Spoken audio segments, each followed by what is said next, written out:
Oke, assalamualaikum warahmatullahi wabarakatuh. Ketemu lagi dengan saya di mata kuliah arsitektur dan organisasi komputer. Kita masuk ke pertemuan kelima. Kita bahas mengenai elemen-elemen CPU, terutama di definisi CPU dan operasi CPU. Apa itu CPU? Nah, kita lihat satu persatu dari elemen-elemennya, definisinya, fungsinya, dan siklus instruksi yang ada di dalamnya. Oke, kemarin kita sudah bahas mengenai von Neumann Architecture Diagram. Di sini salah satu komponen dari CPU adalah CU atau Control Unit.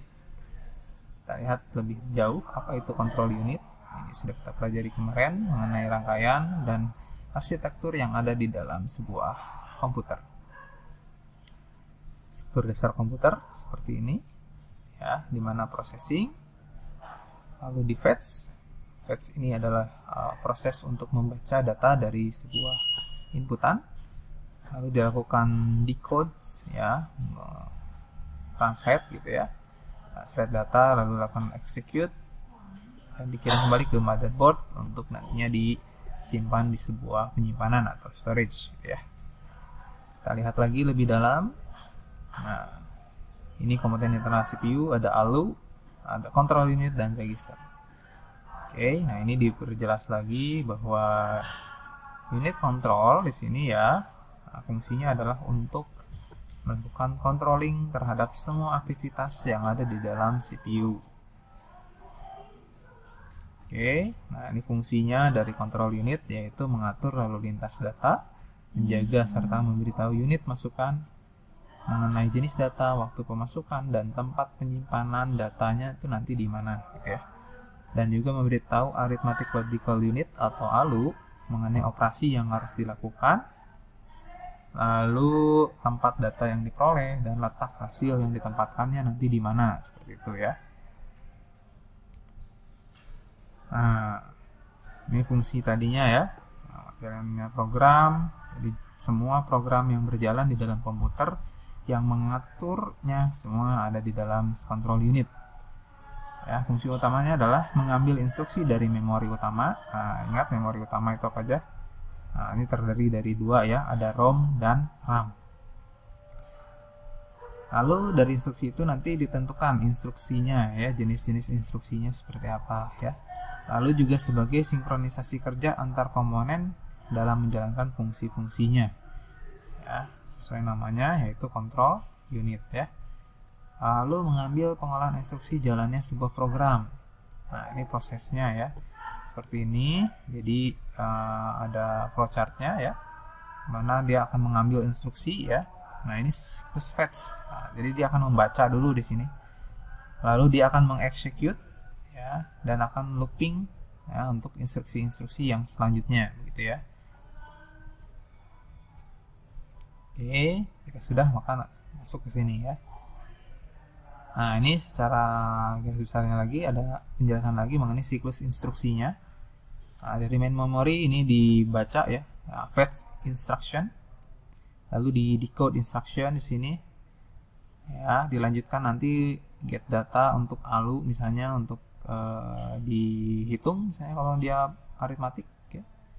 Nah, baru di execute instruction di sini. Setelah di execute, nah, dia akan kembali lagi ke main memory. Apakah itu akan disimpan atau akan digunakan lagi untuk siklus berikutnya, seperti itu ya. Nah, atau seperti ini juga bisa dilakukan seperti ini ya. Jadi ada di fetch dulu, lalu di decode di control unitnya, ya, dialurkan.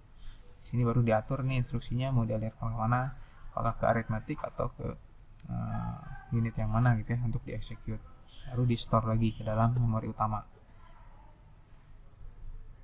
Nah, ini siklus instruksi lainnya ya. Di sini di fetch pengambilan, lalu execute, nanti bisa berhenti atau ditolak gitu ya instruksinya, atau instruksinya diizinkan. Nah, ini juga nanti akan loop lagi ke atas. Kenapa ada loop ini? Nah, karena kan instruksi itu tidak hanya satu ya, mungkin ada banyak instruksi yang masuk ke dalam CPU ya, dan akan dimasukkan ke control unit untuk dilihat instruksi-instruksinya ini diarahkan mau kemana gitu ya. Sehingga di sini ada proses looping. Nah, siklus instruksinya juga bisa dikatakan seperti ini ya, ini lebih detailnya. Jadi ini ada kode-kodenya, di sini ada penjelasannya, penjelasan siklus instruksinya dari mulai instruction fetch di sini ya. Nah, yang IF ini instruction fetch. Nanti dia akan masuk di sini internal CPU di bagian bawah ya, ini pembatasnya. Ini CPU menuju ke memori atau bisa menuju ke input output ya. Jadi di sini tuh bisa memori, bisa input output ya. Lalu ke IOD. IOD itu apa? Di sini ada ya, instruction operation decoding. Nah, pokoknya intinya adalah di fetch dulu, dibaca, baru di decode. Di decode itu berarti ditranslate ya, apa yang dipahami oleh CPU. Lalu OAC, ya, OAC operation address calculation. Di sini di calculation ya, bisa masuk ke sini ya. Multiple operand tuh maksudnya dia bisa bolak-balik ya, bisa dari sini masuk sini atau sebaliknya gitu ya. Operand fetch. Nah, operand fetch, nah, dia bisa membaca lagi sini ya, bisa baca lagi, bisa balik lagi ke sini, atau bisa langsung ke DO ya, atau data operation.